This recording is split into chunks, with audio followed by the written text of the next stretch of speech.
napaluto nga pala ako ng atay ng baboy dahil nga ito na nga lang din talaga yung naiisip ko. At wala na nga akong ibang maisip na ulam kaya ito nga, dali-dali na nga rin pala pumunta ng palengke dyan. Parang mabili ko na nga ito. At nasarapan nga rin pala talaga ako sa lutungan ng mama ko kaya nga ito nga, ginaya ko nga siya. At sinugasan ko nga lang din pala ito ng maigit tong atay ng baboy para nga talaga tanggal lansa nga. At hinimasan ko na nga rin pala yun ng asin para nga sure nga tayo. At pagkatapos ko nga pala ito hugasan at lagyan ng asin, ito na nga guys.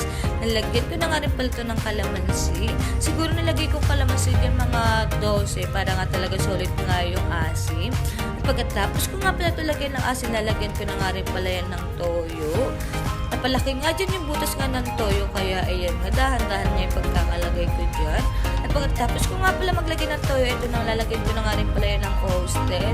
Yung oyster pala na yan, tira nga lang yan, kaya ito nga sinisimot-simot ko na nga rin siya. At pagkalagay ko nga pala niya ng oyster, ito na nga, hinalo-halo ko na nga rin yan ng hinalo-halo. At pagkahalo-halo ko nga lang din yan, ito nang lalagyan ko na nga rin pala yan ng paminta. At pagkatapos ko maglagay din ng limang paminta, ito na nga. Siyempre, kailangan nga rin pala natin yan ng haluin para nga talaga kumalat to at mamix ko nga sila ng mabuti.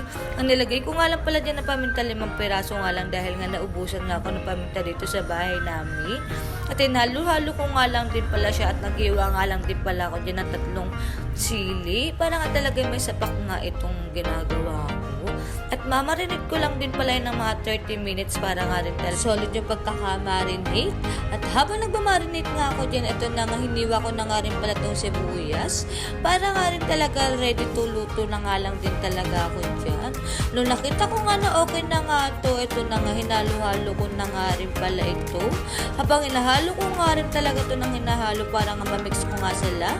At ito na nga, hindi ko na nga rin pala napakita sa inyo na pinirito ko nga rin pala ito saglitan itong atay nga para nga talaga solid. At hindi ko na nga rin pala nasabi sa inyo na ito na ginisagis ako na nga rin pala itong sibuyas.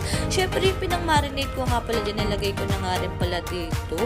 At syempre, habang kumukulo, syempre, kailangan nga natin ito ilagay itong mga atay nga ng baboy. At syempre, hinalo-halo ko nga lang din pala yun ng hinalo-halo. At pagkahalo-halo, hinayaan ko nga lang din pala siya kumulo ng mga 30 minutes. Saglitan lang din talaga yung luto na ito para nga hindi nga siya makunat nga kagatin. At ito na nga guys, kita nyo naman na nga talaga, solid nga talaga yung pagkakaluto niya. At kakain na nga rin talaga kami dyan dahil nga natatakam nga kami at may 2 bata nga dito makukulit. At birthday nga rin pala dyan ng pamangkin ko kaya ito ayaw niya nga umalis sa akin dahil nga nangihingi nga ng regalo. At syempre sabi ko nga sa kanya, bumalik na nga lang siya sa akin sa Sabado dahil nga wala muna akong bibigay ngayon.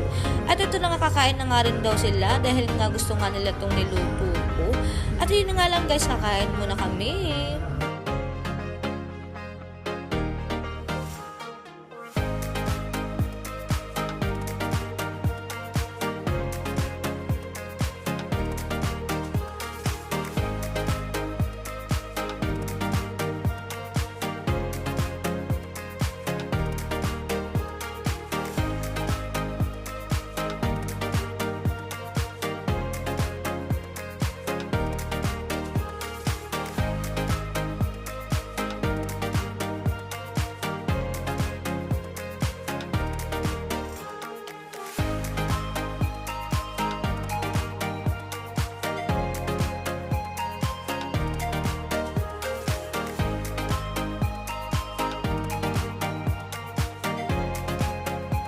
Napakasolid nga rin talaga na pagkakakain ko nga dito dahil nga sabay-sabay nga kami kumakain dito. Ang kasabay ko nga pala kumain dyan yung kapatid ko ang bunso, pati nga yung boyfriend ko at pati nga yung 2 ang bata. At sabi nga nila dito nung hindi ko pa nga ito nililuto, nung minamarinate ko pa nga lang, sabi nga nila napakasarap nga rin ng ginagawa ko dahil nga napakabango nga talaga nito. At kitang-kita nyo nga naman talaga na lahat nga kami dyan napapahirit nga, pati nga yung 2 ang bata. Dahil nga napakasarap nga talaga ng pagkakaluto ko nga dito. At first time ko nga lang din talaga magluto na ito dahil nga ginaya ko nga lang din talaga yung mama ko dyan. At syempre may paturo-turo pa nga dyan yung mama ko. Syempre susundin ko nga talaga dyan yung recipe ko. Halos parehas lang naman talaga kami ng recipe ng mama ko dahil nga tinuruan niya nga lang din talaga ako dyan. At yun nga lang guys, thank you for watching. Sana po nag-enjoy kayo. Don't forget to like, share, and subscribe. Thank you all. Love you.